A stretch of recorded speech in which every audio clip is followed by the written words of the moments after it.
Aujourd'hui, oui, je sais, ça fait longtemps que je fais plus de vidéos et je m'excuse d'avance. Mais pendant ce temps-là, j'ai réfléchi à un nouveau concept. Enfin, je sais pas si c'est vraiment un nouveau concept, mais je me dis que j'aimerais centraliser mes vidéos sur le thème du Portugal. Je parle sur Portugal, comment apprendre portugais. Donc vraiment, j'aimerais. Voilà. Bien évidemment, je continuerai à faire d'autres vidéos, mais pourquoi pas. Et vraiment, si je suis pas régulière, c'est normal parce que j'ai pas beaucoup de congés après-midi, j'ai beaucoup de tests, j'ai parfois pas le temps ou pas l'envie. Parce qu'après tout, ça reste un hobby, voilà. Donc je m'excuse d'avance. Donc aujourd'hui, je me suis dit, bah tiens, on va faire plutôt quelque chose de différent au lieu d'apprendre du vocabulaire. On va peut-être commencer à apprendre des choses un petit peu plus techniques. On va apprendre les déterminants en portugais. Parce que oui, quand j'ai remarqué sur les vocabulaires que je vous fais apprendre, que je vous enseigne, voilà, c'est que en effet, je dis pas souvent le déterminant.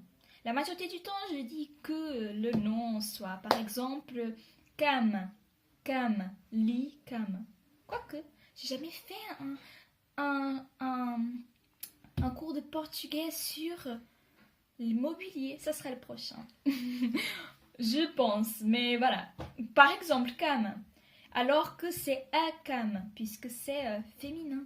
Donc, je vous dis, je vais vous apprendre aujourd'hui les déterminants. Donc, j'espère que cette vidéo vous plaira. C'est parti, voilà. Donc, déjà, il y en a plusieurs catégories, bien sûr. Bon, ça, je pense, c'est normal. Il y a masculin, féminin et pluriel. Ne vous inquiétez pas, il n'y a pas de neutre. Par contre, comparé au français, il y a une petite exception.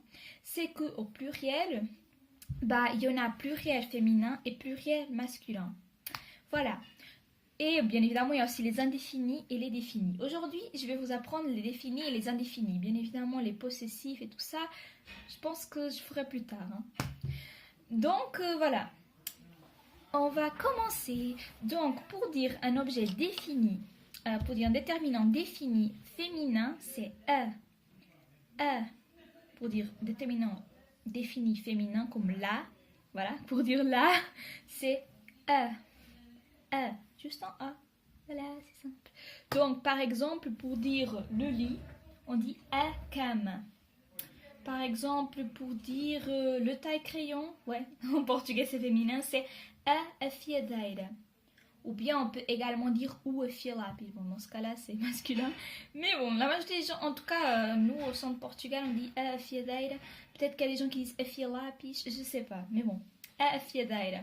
Ou bien, bon, un meilleur exemple, parce que comme ça, je pense que ça se dit un peu dans tout le pays, c'est des ciseaux. Oui, c'est pas pluriel, c'est féminin.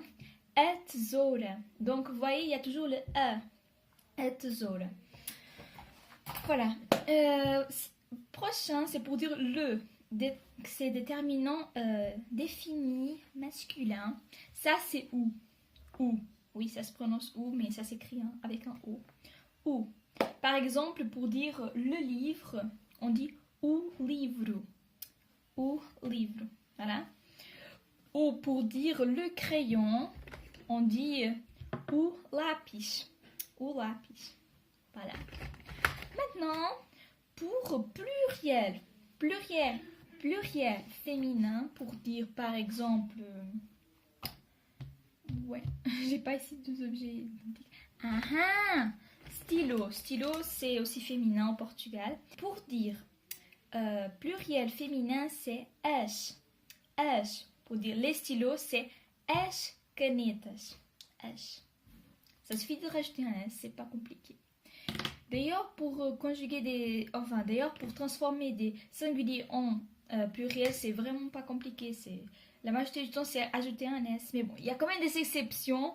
Mais voilà, en gros, c'est ça. Donc, vous voyez, c'est la preuve qu'en effet, le portugais n'est pas si compliqué que ça. Donc, je voulais vous motiver à ça. Et pour dire pluriel masculin, mais pluriel masculin, par exemple pour dire des crayons, ça c'est os lápis. Donc, c'est le O et on rajoute S. Os lápis. Voilà. Maintenant, on va poursuivre avec l'indéfini. L'indéfini, c'est pour dire l'indéfini féminin une. Ça c'est une, c'est tesoura. Voilà. Une paire de ciseaux. Voilà.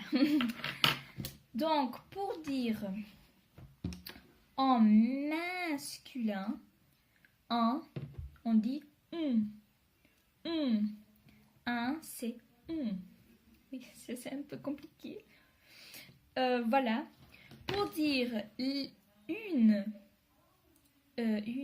enfin, je sais pas si c'est une, mais des, voilà. Mais au féminin, c'est umas.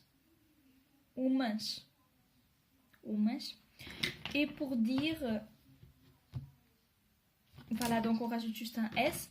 Et pour dire des crayons, on dit uns. La petite particularité, c'est qu'au lieu d'un M, on a un N pour dire uns lápis. Donc voilà, c'est tout pour cette vidéo. Je sais, ça a été un peu court, mais bon, je voulais pas, je voulais un peu tester, voir si ça vous plaît ce concept ou pas, parce que je sais qu'il y a des gens qui disent ah mais la grammaire c'est un petit peu plus embêtant, moi je préfère le vocabulaire. Donc si vous aimez pas, bah je peux, voilà, j'arrête. Ce sera que cette vidéo là. Sinon, je peux continuer avec les déterminants possessifs si vous voulez.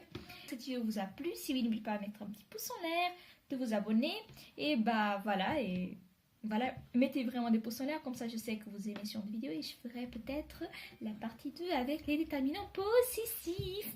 Donc voilà, ciao!